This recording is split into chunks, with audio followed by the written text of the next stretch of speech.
So what everybody wants to know is, do 32-inch tires and things like the little gas shocks that I put on make a huge difference in this? And that's what we're going to try to find out. There's several spots down here that we went through before, and it always articulated a whole lot on those spots. And I want to take this through it and see if it still articulates the same way, or if it goes through those spots easier, and how it feels. And we've took this trail with a whole lot of machines, but it's always interesting when you modify one after having it down the trail multiple times.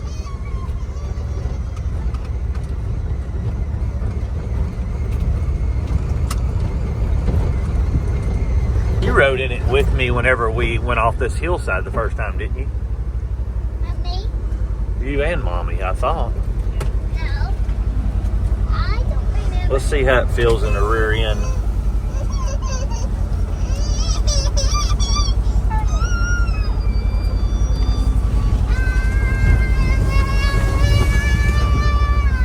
It seemed like it slid a whole lot more. Like it let it made you nervous? Like it let the tail end kind of bubble up a little bit. I don't know if that's all the leaves that done that, or if that was from changing out those shocks.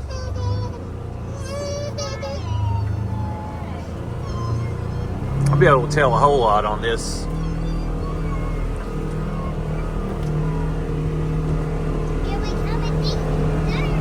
Yeah. I'm gonna let you drive up this just so I can video and see how it kicks the wheel up.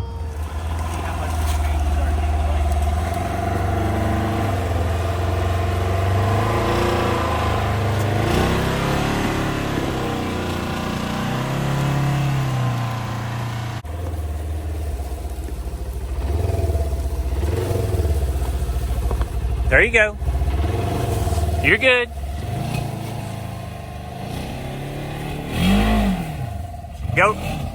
Go right. She got scared and let out to her. So you guys can be the judge. You can definitely tell on the right, with after the modifications, that it goes up a whole lot smoother as far as it taking the terrain, but it seemed to come up just as much. Could be where the 32-inch tires are bigger, not really sure. But on the way down, I could tell it was smoother.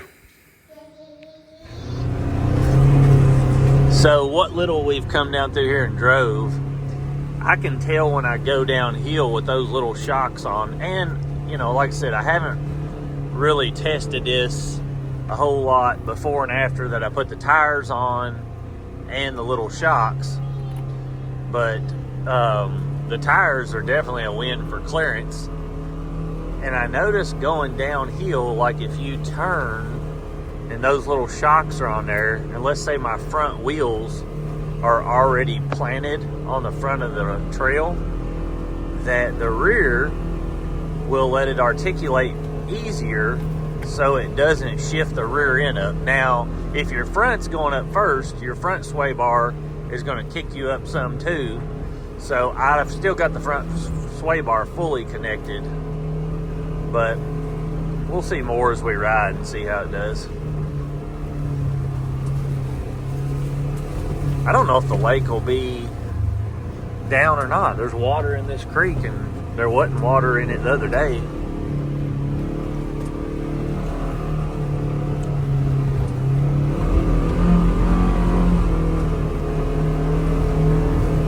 Some guy had asked about a pop noise when you start the machine up and start to drive. It seems like there's a pop in the front end. Mine has that. Do you guys have that in your Expedition? It seems like it's almost when you take off or start it up and turn the wheel a little bit when you're backing up, it kind of pops. I can feel it in my foot and I can hear it, but I haven't really looked while someone's driving it to see.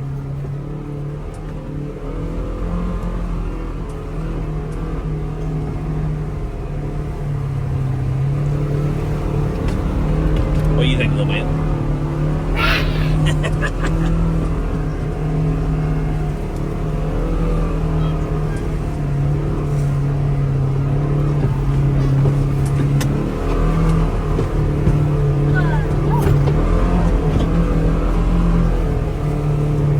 How we gonna get back home? We'll have to drive. I just wanted to go see if the lake was down. Maybe can I play a little bit? Yeah, you can play a little bit once we get down there. I don't care, huh? You want me to play, pick some rocks, Sure. but not. All right, so we got down the lake, and you can see here it's starting to have a path around it. A lot of times I like to wait until that creek is completely dried up for the most part at the top, but we're gonna see if we can go down over here and then go around this left side a little bit, but I don't know how soft that stuff is out there. We'll find out in a minute. So I'll try to lean up this way and do it. Yeah, just, I don't even know if you'd have to lean up that far. Let's just see if we can get over here and go down this spot. That'll tell me more.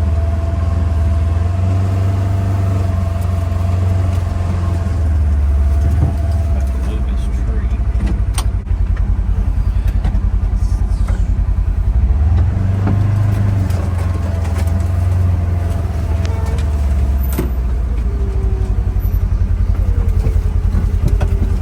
Perfect.